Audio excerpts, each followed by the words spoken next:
Nous sommes en montagne, dans la vallée des Allues, à Méribel, dans un tout petit hameau qui s'appelle les Rafforts. Très beau chalet, parce que ici il y a des habitants à l'année qui veulent faire vivre leur tradition et offrir le meilleur aux gens de passage, mais aussi aux gens du pays. C'est un enjeu de territoire. Méribel a la chance d'avoir une très belle histoire. Une histoire qui remonte à loin, bien entendu, c'est le ski, mais pas que, ce sont aussi des traditions agricoles, des traditions d'art de vivre entre eux, bien, ces touristes et ces gens du pays, ces Anglais, ces Français qui ont inventé ici le meilleur, et ces restaurateurs qui ont eu cette très bonne idée, tous ensemble, avec Méribel Tourisme, eh bien, de créer un plat, tous ensemble, autour d'un produit phare, qui est de Méribel, ce sont les crozets. La maillance son pommier, qu'est-ce qu'il n'avait, qu'est-ce qu'il n'avait d'essai. Mes trois drôles de dames sont d'ici. Mado, Janine et Gisèle, elles ont travaillé dans cette vallée, elles sont d'ici et elles ont beaucoup d'histoire parce qu'elles ont à un moment ou un autre accompagné cette vallée dans ce qu'elle est devenue. Un endroit d'art de vivre, un endroit de découverte. Et c'est vrai que parfois on dit que les montagnards ne sont peut-être pas très accueillants. C'est tout l'exemple contraire avec ces trois femmes qui ont envie de montrer, qui ont envie de porter, je crois que c'est vraiment le joli terme, de porter leur vallée, de aussi transmettre ces recettes. Vous savez, il n'y a pas de grimoire, il n'y a pas vraiment de bouquin de cuisine de Savoie. Ce sont que des traditions orales, l'oralité de la montagne. Et si on ne le fait pas, eh bien, tout ça sera perdu. Donc c'est pour ça qu'elles sont avec nous. Et en plus, elles sont sympathiques, souriantes. Bref, on les aime.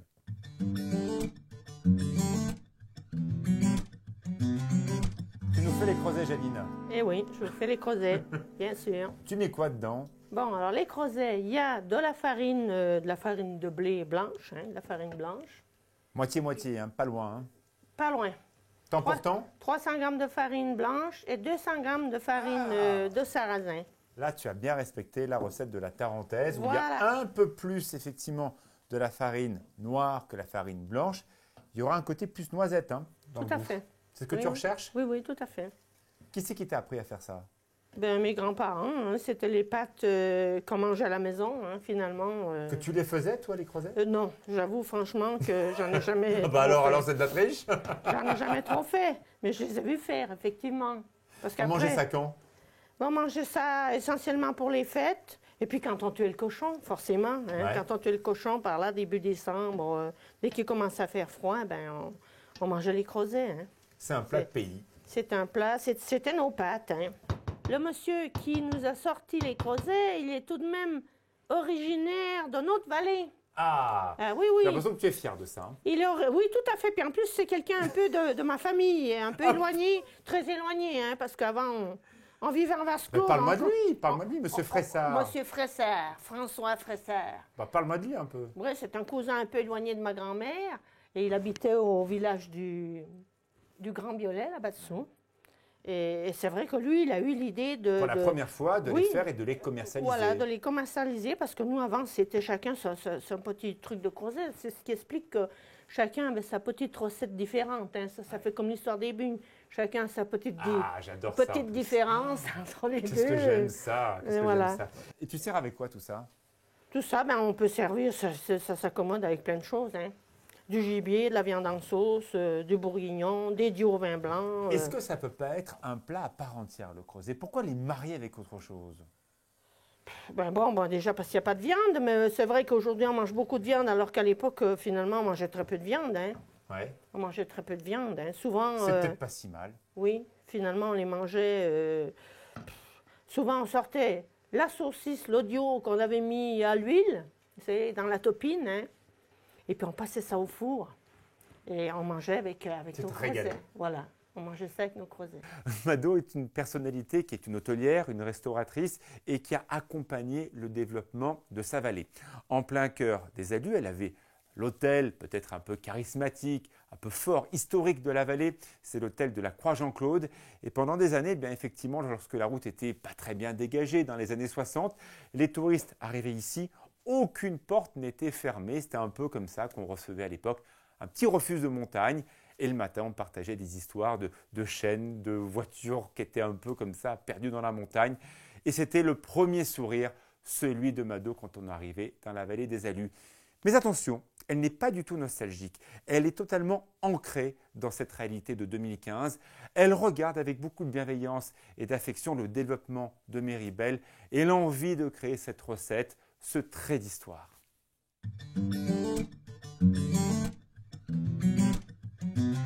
Un joli moment, on est bien là.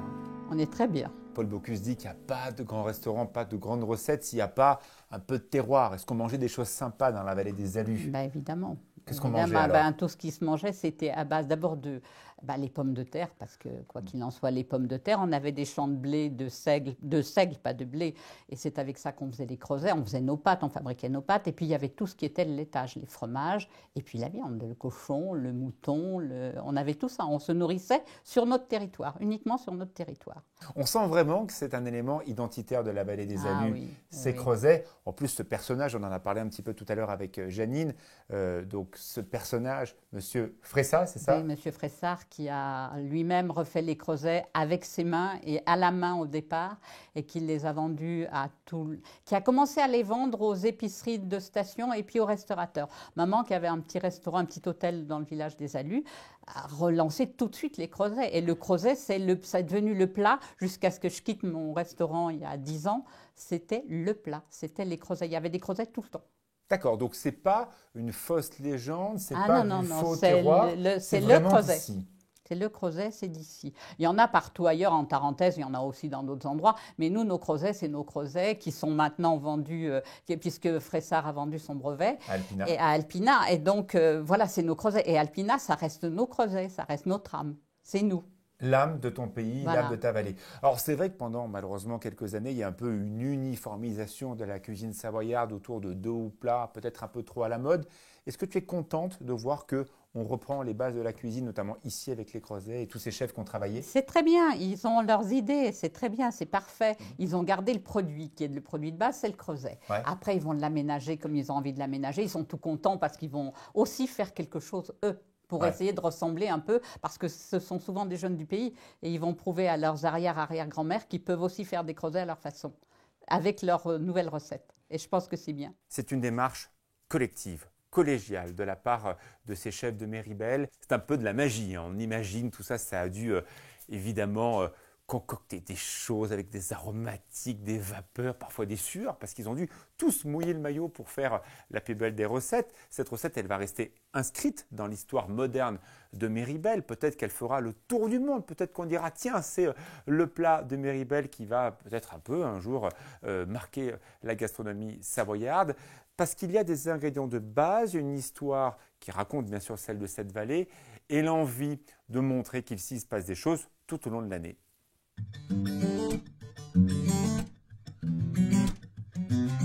C'est suite à un regroupement entre restaurateurs et on se dit que ça serait bien de promouvoir, trouver quelque chose pour qu'on parle de Méribel. Et on s'est dit que le creuset étant né à Méribel, il y avait quelque chose à faire là-dessus. Et de ce projet-là est né le projet d'inviter tous les autres restaurateurs de la station à participer à ce projet-là. Bon, bonne dégustation. Oui. Allez.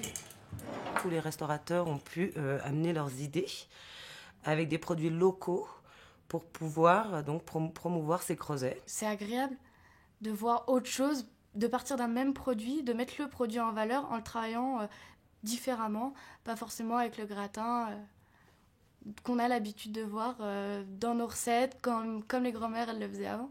Le creuset avec le reblochon, c'est bien, c'est très bon, parce que le creuset, il est fait pour ça, de toute façon, il va très bien avec le reblochon, mais on peut le cuisiner d'une autre façon, et c'est ce qui apporte quelque chose de plus. Le creuset est quand même un accompagnement qui n'a pas beaucoup de force au niveau du goût et qui a besoin de produits autour de lui plutôt francs en goût. Le creuset aime bien boire, hein, c'est un produit savoyard, donc il boit beaucoup. Donc c'est sûr qu'on a besoin de lui donner beaucoup de crème ou de vin pour lui donner tout, pour qu'il relève vraiment de sa nature de creuset. Donc oui, et puis il faut que ça soit, produit d'ici, bien de chez nous.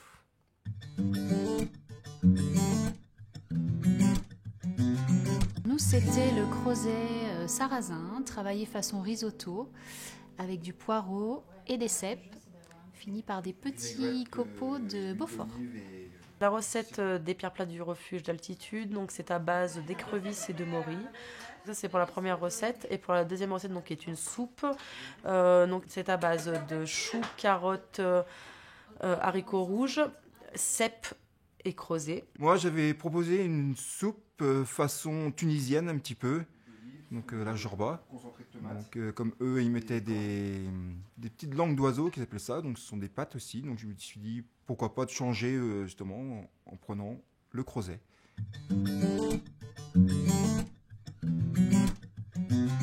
Les plats, ils étaient tous bons, hein. Mais après, il y a toujours des préférences. Bien sûr, on va essayer de trouver des produits du terroir savoyard en priorité. Donc, le risotto était bon. Le risotto était bon, ça change du riz. La recette que j'ai éventuellement préférée, c'est peut-être la soupe, qui sortait vraiment de l'ordinaire avec le poisson.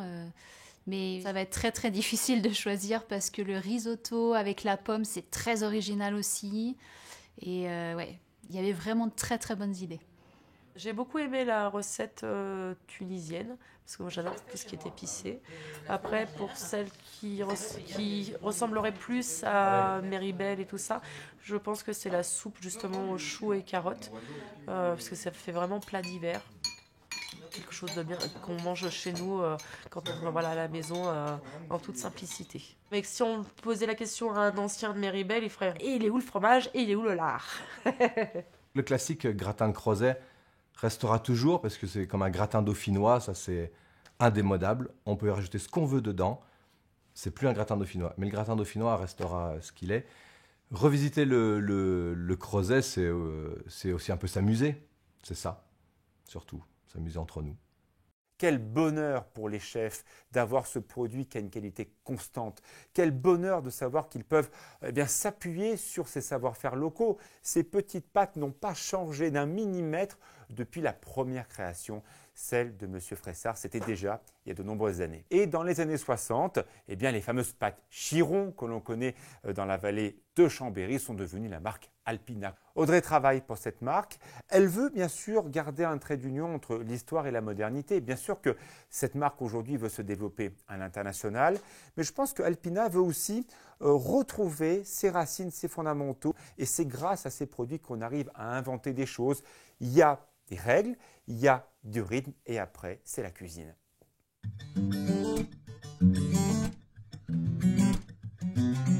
Une démarche qui a du sens, Audrey. On a vu l'histoire de Méribel, l'histoire de M. Fressard, et puis après cette maison savoyarde à Alpina. Ça a du sens parce que c'est aussi collé au territoire. Oui, exactement. C'est une démarche pleine de sens et qui fait sens et qui donne du sens parce que les crozets sont nés ici, dans la vallée des Alus, dans la petite ferme du Biolay de M. Fressard, dans les années 60. Et puis après, il a donné son brevet à la famille Chiron, qui plus tard est devenue Alpina Savoie. Et du coup, Alpina Savoie et l'Office du tourisme de Méribel ne pouvaient que se retrouver autour des crozets nés à Méribel. Alors bien sûr, la façon de faire de M. Fressard aujourd'hui, les machines, elles existent, on les voit effectivement à l'image. C'est un process industriel, on n'est pas sur une table à pâte où on faisait les crozets, on les coupait dans un sens dans l'autre. Là non, c'est un modèle industriel. Oui. En fait, M. Fressard a été même le premier à industrialiser, puisque ces petits crozets avaient tellement de succès qu'il ne pouvait plus en donner à tout le monde. Et du coup, tout le monde en mangeait tous les dimanches, les voisins venaient sonner, et il a trouvé un moyen très vite d'industrialiser à sa façon. Et il paraît qu'il a toujours la petite machine chez lui, me disait Mado. Et après, clairement, l'industrialisation est devenue un peu plus grande pour pouvoir faire des paliers de crozet pour tout le monde dans la région. Alors c'est devenu plus grand, même si tout est fait à Chambéry, mais on est loin des grands tonnages de pâtes classiques, y compris pour votre marque. Ça reste des machines spéciales pour faire quelque chose de local, le crozet. Exactement, on appelle ça l'atelier chez nous. On a encore quelqu'un qui décharge la farine, qui rajoute le sarrasin, etc. et qui surveille le mélange, qui est là pour juger de la qualité de la pâte. Donc l'homme est là pour garantir le savoir-faire, tout toujours. Beaucoup de chefs de Méribel ont travaillé sur cette recette. Alors, certains sont partis dans des choses très différentes. Certains sont des risottos, d'autres des soupes. Il y a eu des versions très très différentes des plats, comme quoi le creuset permet d'avoir une vraie inventivité auprès de ces chefs de montagne. Ici, on est dans une station extraordinaire qui s'appelle Méribel. Ils ont tous un petit peu approprié le produit, ils ont fait des versions très différentes. Oui, ça c'est très chouette parce qu'ils ont voulu redonner voilà, une petite seconde vie, une note nouvelle et moderne au creuset. A priori, la soupe de creuset se mangeait aussi dans le temps dans cette vallée ou dans d'autres. Il y a des petites histoires comme ça. Le risotto, c'est plus récent. Et les quelques chefs avec lesquels on travaille ont déjà pas mal essayé de trouver le meilleur fromage qui allait avec, etc. Est-ce qu'un jour, on pourrait imaginer que sur les fameux paquets, il y ait cette recette de Méribel écrite? Oh bah oui, pourquoi pas. Ouais. Mais d'ailleurs, on a eu l'idée avec l'Office du tourisme de Méribel de créer un petit paquet souvenir série spéciale ou à l'effigie de Méribel pour donner du sens jusqu'au bout. Éric Mainbourg n'est pas d'ici, c'est un Lyonnais qui est venu, c'était très jeune, s'installer dans la vallée et grâce à une personnalité de Méribel, il est rentré comme ça, tout doucement, présenter ses fromages avec beaucoup d'humilité. Et donc dans cet ancien entrepôt de dynamite, eh bien, il stocke, il affine ses fromages. Il fait toujours 12 degrés, une température qui est toujours la même et qui permet à tous ces fromages de révéler le meilleur. Voilà un petit peu d'amertume, voilà un peu d'onctuosité et les fromages ressortent de là complètement transcendés, grandis. Ils sont prêts à déguster. Qu'est-ce que tu penses de cette démarche de ces restaurateurs qui essaient de nous raconter leur histoire, mais aussi d'être dans la modernité en créant un plat? Les restaurateurs de Méribel, nous on les côtoie depuis quelques années. J'apprécie beaucoup cette démarche d'allier la tradition et la modernité et de ne pas oublier leur passé. Parce que dans la vallée des Alus, il y a un vrai passé, il y a une vraie histoire. Quand on a la création d'une recette, c'est toujours intéressant parce qu'il y a, alors, on va mettre plus de ci, moins de ça, mais il faut aussi choisir les bons produits. Et toi, dans les Beaufort, on voit ces magnifiques fromages. L'hiver, c'est un beau moment pour acheter le Beaufort. On est plutôt sur de l'été, sur de l'alpage, sur du Beaufort d'hiver ou pas vraiment? Alors, le meilleur moment pour acheter les Beauforts, c'est d'acheter des Beauforts qui sont faits à partir du lait d'été, quand les vaches sont en alpage ou pâture de l'herbe. Prends-moi ton Beaufort, montre-moi voir. Nous, quand on se retrouve comme ça dans un marché ou chez toi, évidemment, dans une cave d'affinage, il y a moins de risques. Voilà. Comment on sait que ce Beaufort est bon?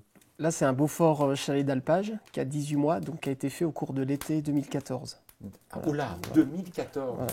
Donc un Beaufort qui a plus d'1 an et qui peut présenter donc déjà une belle pâte jaune, un croûtage un petit peu typé, et puis parfois des points de cristallisation blanc. Voilà. Et ces 3 données-là sont vraiment, garantissent vraiment la qualité du fromage. Cristallisation, c'est les pointes de sel. C'est les petites pointes de sel, tout à fait. Voilà. Comme si on avait mis du sel de Guérande dans le Beaufort. Voilà, tout à fait. C'est au moment où on travaille le Beaufort, on passe avec le sel et ça donne ça. Donc, rien qu'à la couleur, presque un peu compté pour dire les choses comme elles le sont, on a une notion d'onctuosité, de fruité. Voilà, on a déjà un premier aspect et puis après bien sûr, il faut goûter, quoi. Il faut goûter. On ne peut pas passer à travers, il faut goûter. Non. Montre-moi une tome. Pendant longtemps, on m'a raconté que les bonnes tomes, elles devaient avoir la croûte fleurie. C'est vrai ou pas? Est-ce que c'est un bon indice de qualité? C'est un bon indice de qualité. On voit que cette tome-là, elle a donc du mucor, c'est ce qu'on appelle le poil de chat. C'est une tome, c'est la moisissure du gris. Et puis là, des petites moisissures blanches et des petits points de jaune aussi. Et ça, c'est gage de qualité. Ce qui veut dire que si elle est un peu comme du velours, les poils de chat, c'est assez joli comme image, on sait que le fromage a évolué. Il a maturé. Il a maturé, il a été dans une belle cave d'affinage. Et s'il a le croûtage un petit peu tourmenté, comme on voit là, voilà, pas forcément très régulier, ça aussi, ça peut être gage de qualité. Un peu comme la lune. Un peu comme ça. C'est un peu ça? Oui, c'est un petit peu ça. Très beaux alpages ici à Méribel, ces champs de tarines qui montent en montagne, les fameuses tarentaises, la nouvelle race. Voilà, ça fait des produits d'exception. Est-ce que tu penses que le pari est en train d'être gagné? On veut raconter une histoire locale à partir de produits locaux, une recette qui est en train d'être inventée par des chefs et peut-être des clients qui vont l'acheter et la faire connaître partout dans le monde. C'est peut-être la création d'une recette qui partira partout? Moi, je pense. C'est une très très bonne idée. Et ce qui est important, c'est que nous, artisans ou agriculteurs, on puisse tracer les produits, c'est-à-dire expliquer d'où ils viennent, de quelle région géographique et comment ils ont été produits. Voilà. Et ça, si on arrive à mettre ça en avant, je pense qu'on a gagné. Ouais. Je crois qu'ils ont eu beaucoup de talent et surtout beaucoup d'humilité parce que c'est pas un qui a gagné, c'est tout le monde qui a gagné. Quand on crée un plat comme celui-ci, il faut parfois sortir du cadre. Certains sont partis sur des soupes, d'autres sur des risottos, d'autres sur des créations avec de l'écrevisse. Bref, faire un plat convivial que l'on porte comme ça en plein cœur de la table, presque pas d'assiette, on mange comme ça, c'est tellement plus sympathique. C'est la convivialité de la montagne, c'est Méribel.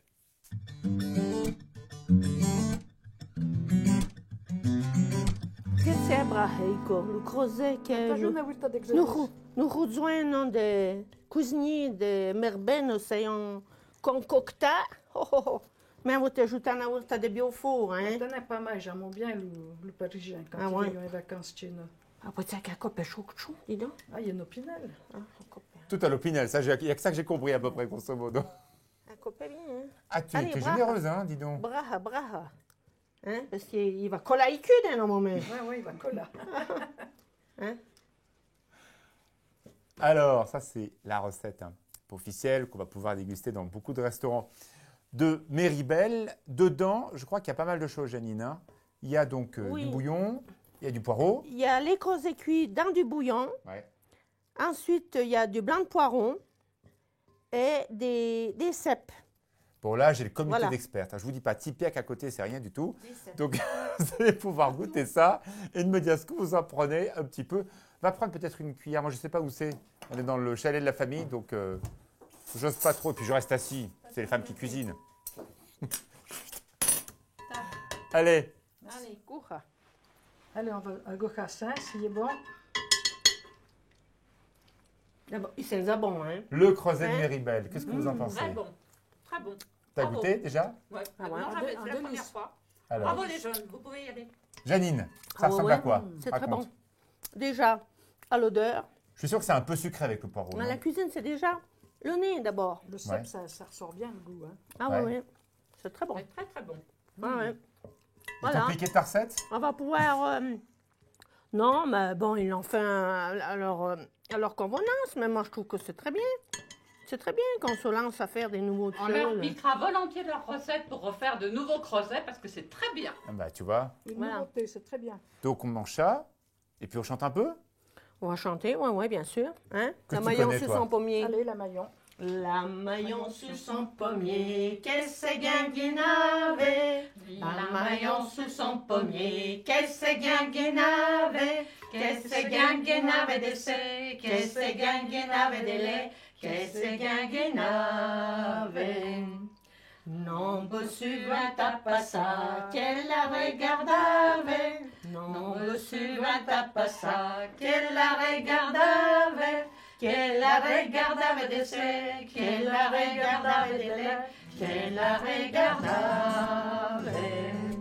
On aime retrouver, quand on vient dans des stations comme Méribel, on aime retrouver les produits régionaux et c'est important du coup de les travailler, mais c'est aussi important de les réinventer. Et c'est ce qu'on peut trouver à Méribel quand on y vient.